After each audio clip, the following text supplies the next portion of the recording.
रहीम।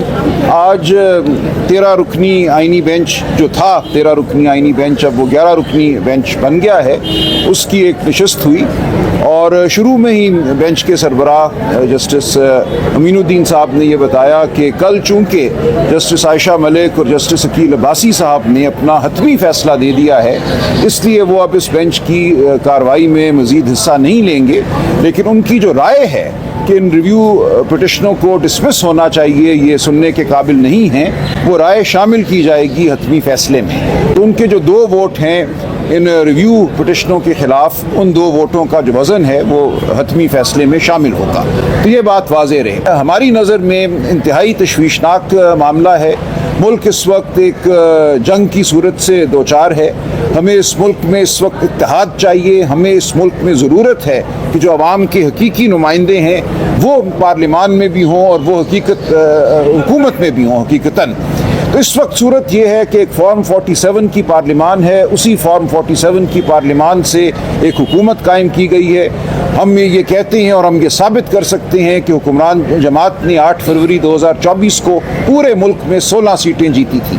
उनको सीटें दी गई हैं और अब उन दी गई सीटों की बुनियाद पर उनको मज़ीद ख़वातीन और गैर मुस्लिम शहरियों के लिए जो मखसूस नशस्तें हैं वो देने का प्रोग्राम है।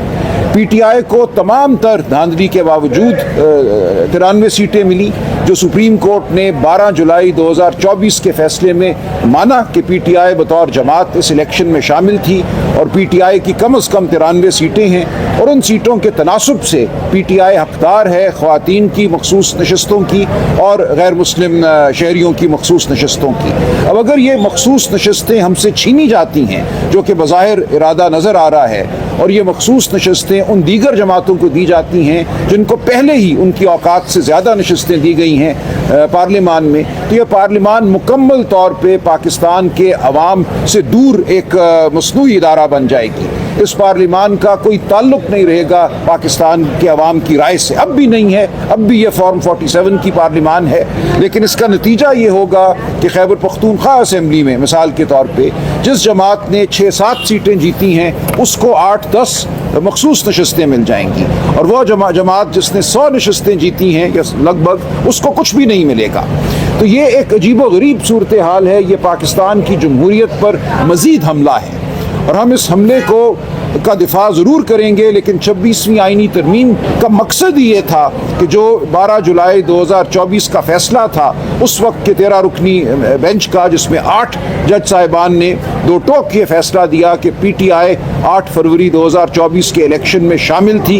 इलेक्शन कमीशन का ये कहना कि PTI के उम्मीदवार आज़ाद उम्मीदवार हैं बिल्कुल गलत था आइन और कानून की रूह से, लिहाजा उनको PTI का रुकन समझा जाए और उस हवाले से सीटें दी जाएँ मखसूस नशस्तें। उस फैसले को अगर ये आइनी बेंच जो 26वीं आइनी तरमीम के नतीजे में बना है और जिसमें हम ये कहते हैं और हमारा मुकदमा इसी आइनी बेंच के सामने ज़ेर इल्तवा है कि यहाँ लोगों को हुकूमत ने और मुक़्तदर हल्कों ने चुन चुन कर लगाया है और मकसद ये है कि हमसे हमारी मखसूस नशस्तें छीनी जाएँ। इसके साथ साथ जो फ़ौजी अदालतों का मामला है वो भी इसी आइनी बेंच के पास गया। ये 2 बड़े मामलात थे जिनके लिए हम समझते हैं कि 26वीं आइनी तरमीम की गई कि पाकिस्तान के शहरियों को फौजी अदालतों के रहमो करम पे छोड़ा जाए। तो यहाँ बताना चाहती हूँ कि जब हमने ये कंटेम्प्ट की एप्लीकेशन फाइल की और हमारा डिटेल नतीजा जिस वक्त ये जो जजमेंट है आ गई है, मैं एक एप्लीकेशन लेके सिकंदर सुल्तान राजा साहब के जो उन्होंने एक किला बंद किया हुआ इलेक्शन कमीशन वहाँ पेश हो रही थी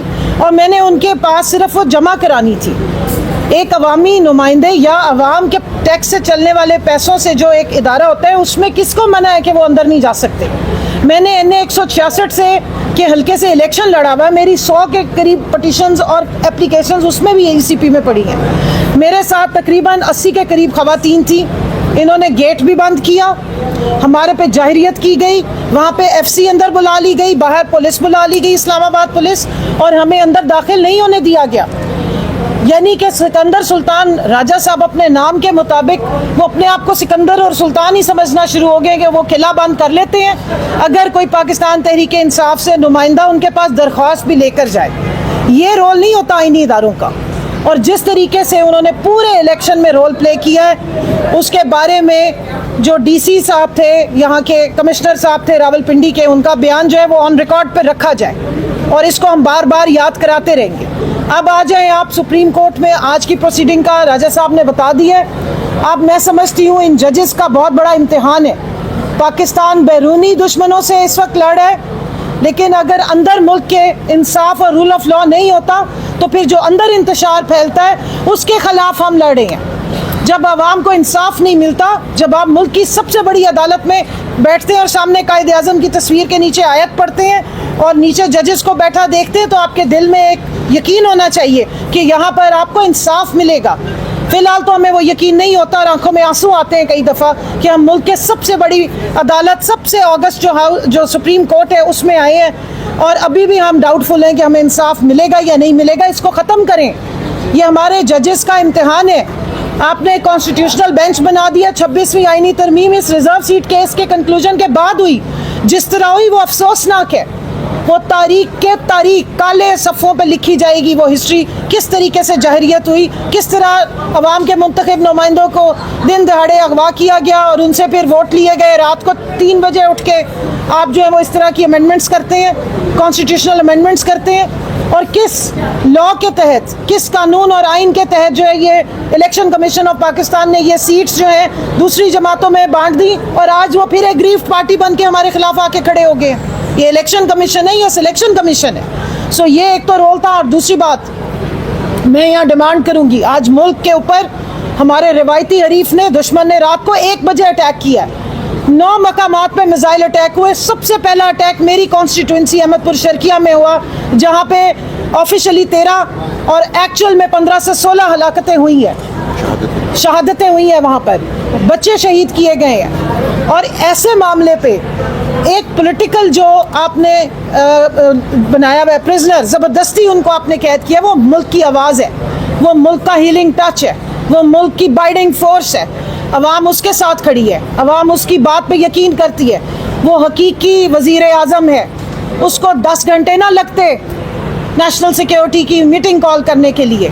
जिस वक्त रात को 1 बजे अटैक हुआ है, अगर इमरान खान बैठा होता तो फ़र्क ये था दिफाई निज़ाम में कि 15 मिनट बाद आपको इमरान खान स्क्रीन पर बैठा हुआ अपनी आवाम से बात करता नज़र आ रहा होता, क्योंकि वो आवाम का ही नुमाइंदा है, उनका इलेक्टेड है। तो मेरी डिमांड है इमरान खान साहब को फौरी तौर पर रिहा किया जाए और उनको हिफाजत वाले मुकाम पर मुंतकिल किया जाए। इसके साथ साथ आपके वज़ीर जो खारजा थे शाह महमूद कुरैशी साहब, डॉक्टर यास्मीन राशिद साहिबा, एजाज चौधरी साहब, हमारे साबिक गवर्नर उमर साहब और जितने हमारे वहाँ पर लोग, मियाँ महमूद रशीद जो लीडर ऑफ द अपोजिशन थे, फौरी तौर पे इनको कोट लखपत जेल से बाहिफाजत निकाला जाए, इनको रिलीज़ किया जाए। ये पॉलिटिकल प्रिजनर हैं। आप इनके साथ अपना पॉलिटिकल स्कोर सेट कर रहे हैं। इस वक्त मुल्क को ज़रूरत है कि यूनिटी की। ये अवाम के हकीकी नुमाइंदे, इनको फ़ौरन रिहा किया जाए और इनको हिफाजत वाले मुकाम पे इनको पहुंचाया जाए। इसके साथ साथ अब ये 11 रुकनी बेंच जो है ये मंगल वाले दिन अगले हफ्ते से समाअत शुरू करेगा। आज चूंकि नोटिस भी कम था, एयरपोर्ट भी बंद है, कराची से हमारे वकील साहब सुन्नी इत्तेहाद काउंसिल के नहीं पहुंच सके, फैसल सिद्दीकी साहब। हमने इस्तदा ज़्यादा मुद्दत की थी, लेकिन बेंच ने मुनासिब समझा कि अगले हफ्ते मंगल से कार्रवाई को शुरू किया जाए।